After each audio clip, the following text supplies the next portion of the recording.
Hello guys, a very good morning to all of you. स्वागत है आप सभी का ऑनलाइन स्टडी एकेडमी में। आज डेट है 11 नवंबर 2020 और आज के डेट के जितने भी इंपॉर्टेंट करंट अफेयर्स हैं वो डिस्कस करेंगे हम इस वीडियो में। साथ ही देखेंगे कुछ इंपॉर्टेंट वन लाइनर्स और उसके बाद है क्विज। तो मेक श्योर वीडियो को लास्ट तक जरूर देखिएगा। तो आइए शुरू करते हैं।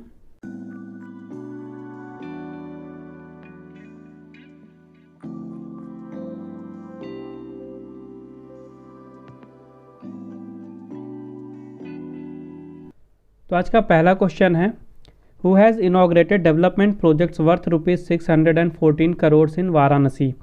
वाराणसी में 614 करोड़ रुपए की विकास परियोजनाओं का उद्घाटन किसने किया है? तो अभी हाल ही में प्राइम मिनिस्टर नरेंद्र मोदी जी ने अपनी कंस्टिट्यूएंसी वाराणसी, जो कि उत्तर प्रदेश में है, वहाँ पे 600 करोड़ रुपए की जो डेवलपमेंट प्रोजेक्ट्स हैं उनका इनॉग्रेशन किया है। तो यहाँ पे लगभग 219 करोड़ रुपए की 16 स्कीम्स हैं यानी योजनाएं हैं, इसको लॉन्च किया गया है। और 394 करोड़ रुपए के लगभग 14 प्रोजेक्ट्स हैं जिनके लिए आधारशिला रखी गई है। और एक पॉइंट याद रखिएगा कि वाराणसी प्रधानमंत्री नरेंद्र मोदी जी की कंस्टिट्यूएंसी है लोकसभा की। तो ये देख लेते हैं कौन कौन से प्रोजेक्ट इनॉग्रेट किए गए हैं और कौन कौन सी प्रोजेक्ट जो हैं उनके लिए फाउंडेशन स्टोन रखा गया है।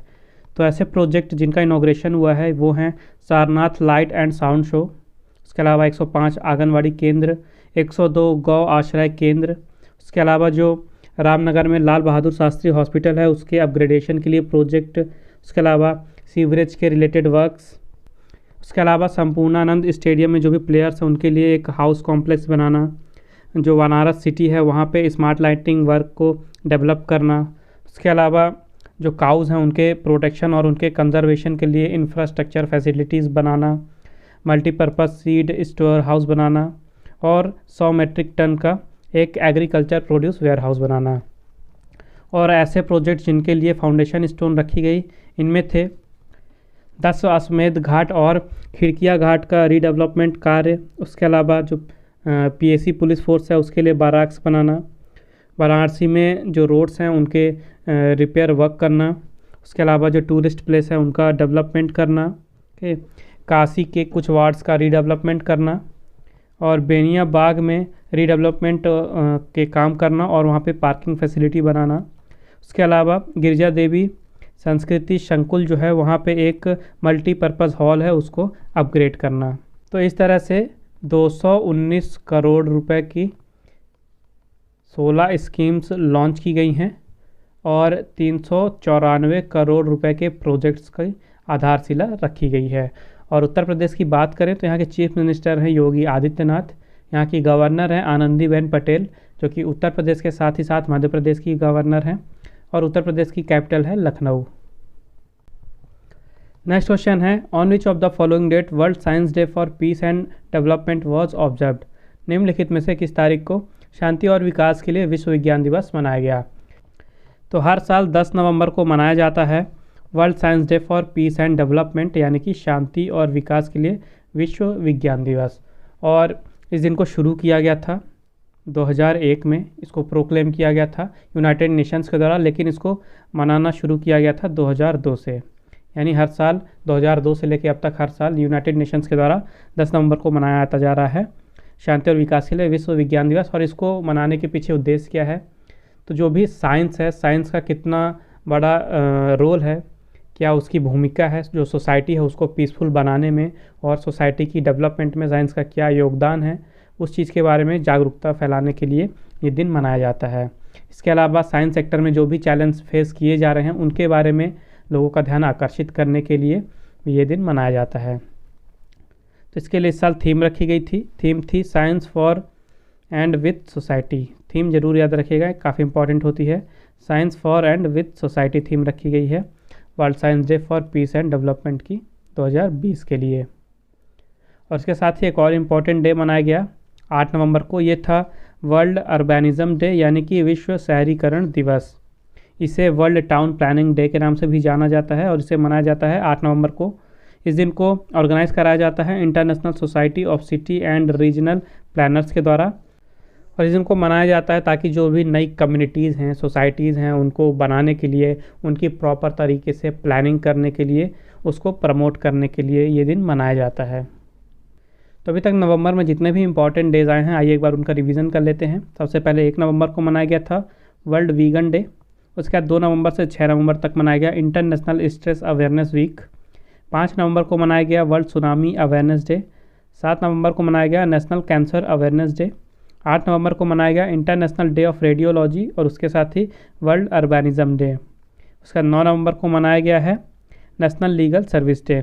और अब 10 नवंबर को मनाया गया world science day for peace and development और इसके लिए थीम थी science for and with society.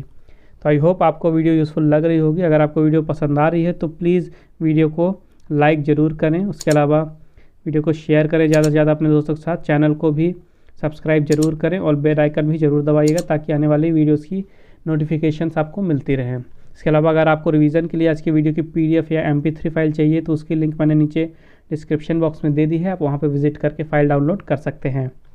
तो आइए देखते हैं हम आगे के क्वेश्चंस। नेक्स्ट क्वेश्चन है who has won the Rolex Paris master 2020 title in singles category. एकल वर्ग में रोलेक्स पेरिस मास्टर्स 2020 का खिताब किसने जीता है। तो जो रोलेक्स पेरिस मास्टर 2020 का खिताब है ये एक लॉन टेनिस का टूर्नामेंट है। लॉन टेनिस का टूर्नामेंट है और इसे जीता अभी हाल ही में रसिया के डैनियल मेडवेडेव ने। डैनियल मेडवेडेव ने जीता है रोलेक्स पेरिस मास्टर्स 2020 का टाइटल सिंगल्स कैटेगरी में और इन्होंने हराया है रशिया के ही अलेक्जेंडर ज़्वेरेव को। किसे? अलेक्जेंडर ज़्वेरेव को। और ये भी रसिया के हैं और डैनियल मेडवेडेव भी रसिया के हैं। इसके अलावा बात करें नोवाक जोकोविक की तो नोवाक जोकोविक ने इस साल ऑस्ट्रेलियन ओपन भी जीता और उसके साथ ही इटालियन ओपन भी जीता। उसके अलावा डोमिनिक थीम की बात करें तो डोमिनिक थीम ने जीता है इस साल का US ओपन और जो राफेल नाडाल हैं इन्होंने जीता है इस साल का फ्रेंच ओपन। तो सारे नाम इंपॉर्टेंट है। जो साल के 4 मेन ग्रैंड स्लैम होते हैं, ऑस्ट्रेलियन ओपन जीता था नोवाक जोकोविक ने, US ओपन जीता डोमिनिक थीम ने और फ्रेंच ओपन जीता राफेल नाडाल ने। और जो विम्बलेडन होता है तो पेंडेमिक के चलते इस साल विम्बलेडन हुआ ही नहीं, तो इस साल सिर्फ 3 ग्रैंड स्लैम हुए हैं। नेक्स्ट क्वेश्चन है who has attended first BRICS finance ministers and central bank governors meet.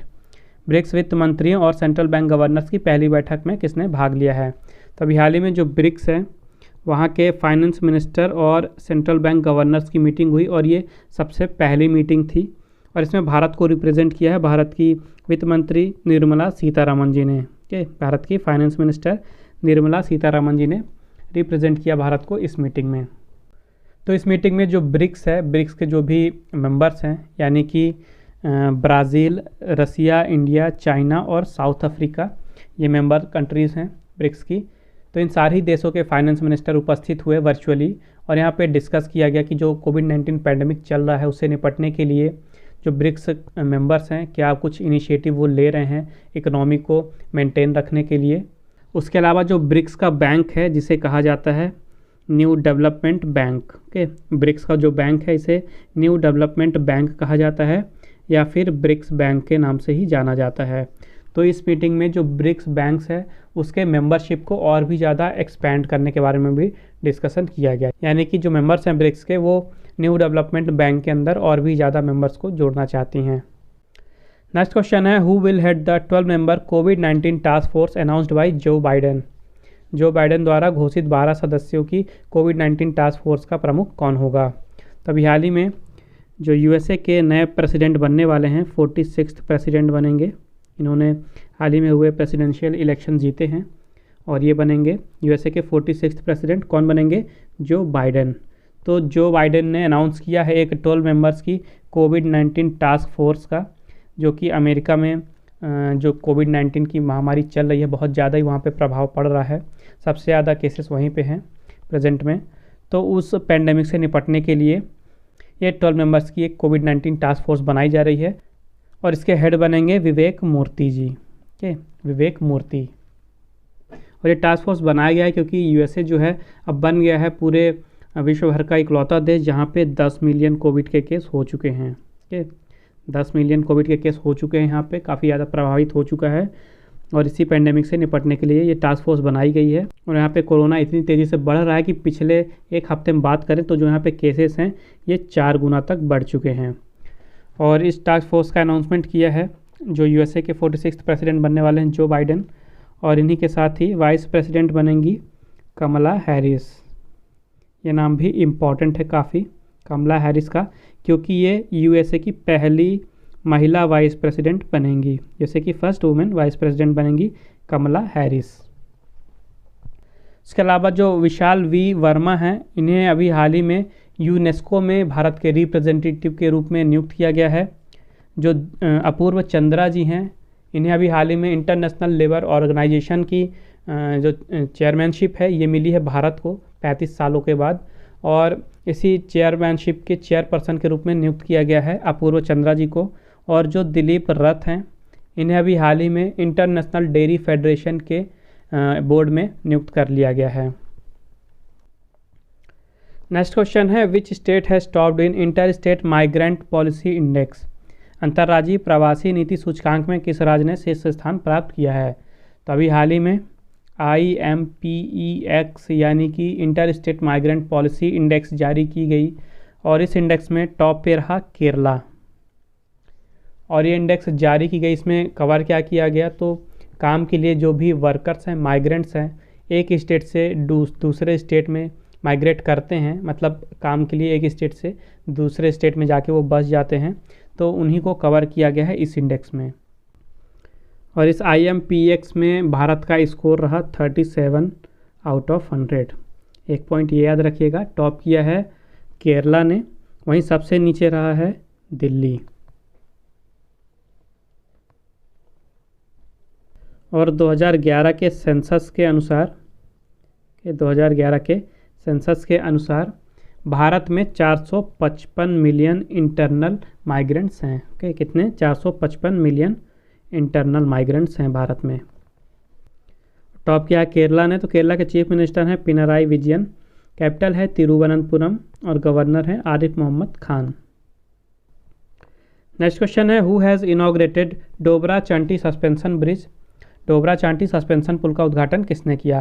तो अभी हाल ही में उत्तराखंड के चीफ मिनिस्टर त्रिवेंद्र सिंह रावत जी ने उत्तराखंड में डोबरा चांटी सस्पेंशन ब्रिज यानी डोबरा चांटी सस्पेंशन यानी झूले वाला पुल, उसका इनॉग्रेशन किया है।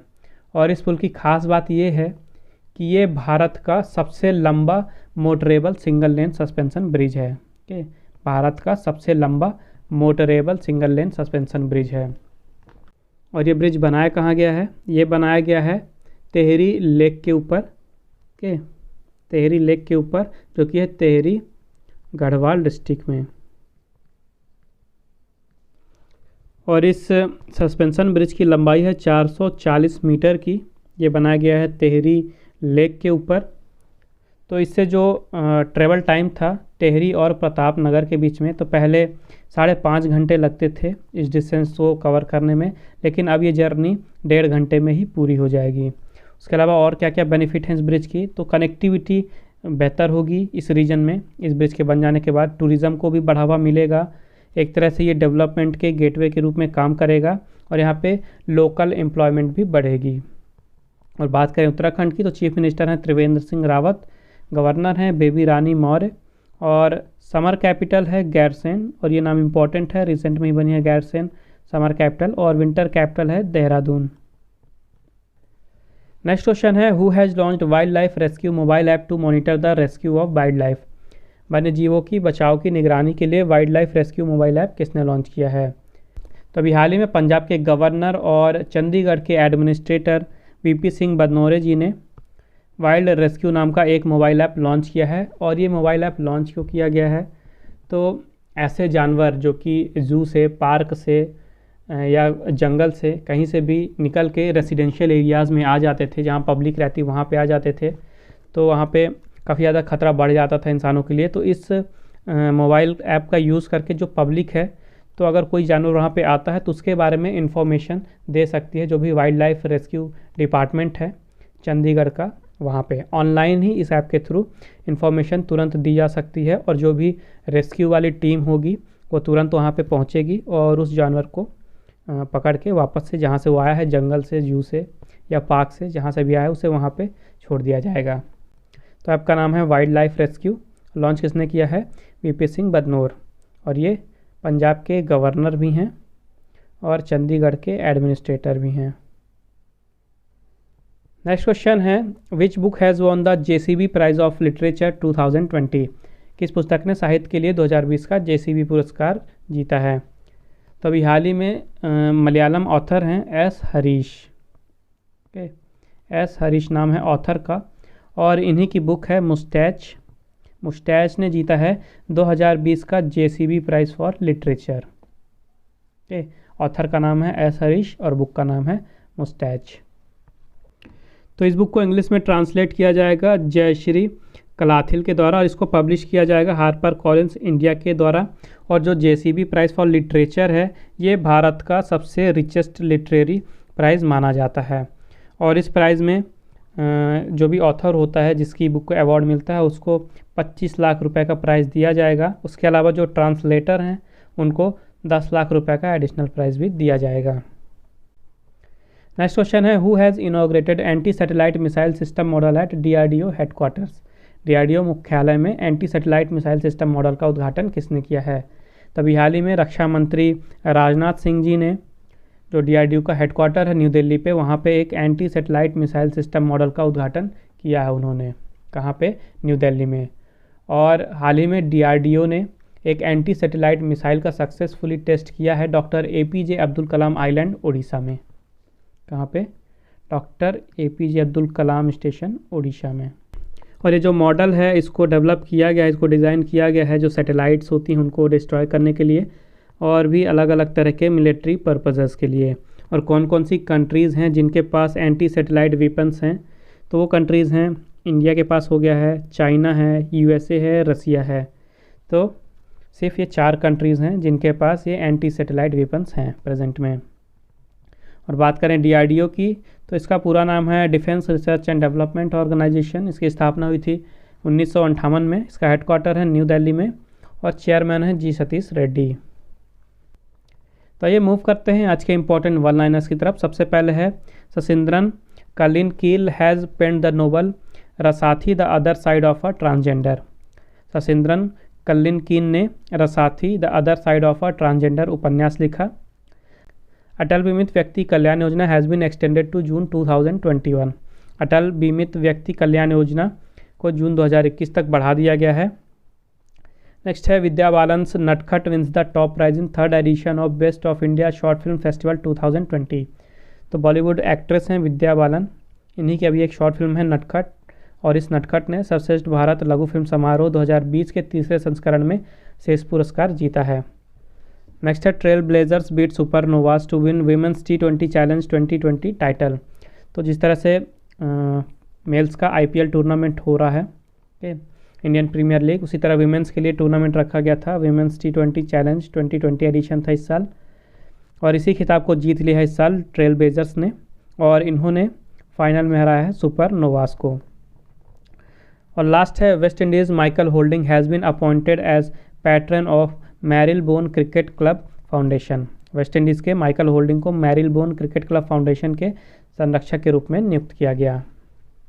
तो अब समय आज के क्विज़ का। आज के क्विज़ का क्वेश्चन है, according to world bank latest report by what % will the remittance to India will fall in 2020। विश्व बैंक की नवीनतम रिपोर्ट के अनुसार 2020 में भारत के प्रेषण में कितने प्रतिशत की गिरावट आएगी? तो मेक श्योर इस क्वेश्चन का आंसर जरूर दें कमेंट बॉक्स में। आइए देख लेते हैं कल का क्वेश्चन। कल मैंने आपसे पूछा था, who has released 6th edition of doing business in India report 2020। Doing business in India report 2020 के 6वें संस्करण को किसने जारी किया है? तो इसका राइट आंसर था UK IBC। तो हाल ही में United Kingdom India business council ने रिलीज़ किया है 6th edition of doing business in India report 2020 को। तो आज का सेशन यहीं समाप्त होता है। आई होप आपको ये वीडियो हेल्पफुल लगी होगी। अगर आपको वीडियो अच्छी और हेल्पफुल लगी है तो मेक श्योर वीडियो को लाइक कीजिए, शेयर कीजिए और चैनल को सब्सक्राइब कीजिए। अगर आपको आज के वीडियो का PDF चाहिए तो मैंने डिस्क्रिप्शन में टेलीग्राम चैनल की लिंक दे दी है। आप हमारे टेलीग्राम चैनल पे जाके आज का PDF डाउनलोड कर सकते हैं। उसके साथ ही आप फेसबुक में मुझे फॉलो कर सकते हैं ऑनलाइन स्टडी अकेडमी 20 में, और आप इंस्टाग्राम में मुझे फॉलो कर सकते हैं online.study.academy सर्च करके। तो मिलते हैं कल फिर एक नए वीडियो में कुछ नए करंट अफेयर्स के साथ, और साथ में देखेंगे कुछ इंपॉर्टेंट वन लाइनर्स, और क्विज तो होगा ही। तो मेक श्योर कल भी आप हमारे साथ इसी टाइम पे जुड़े। तब तक के लिए take care and thank you guys.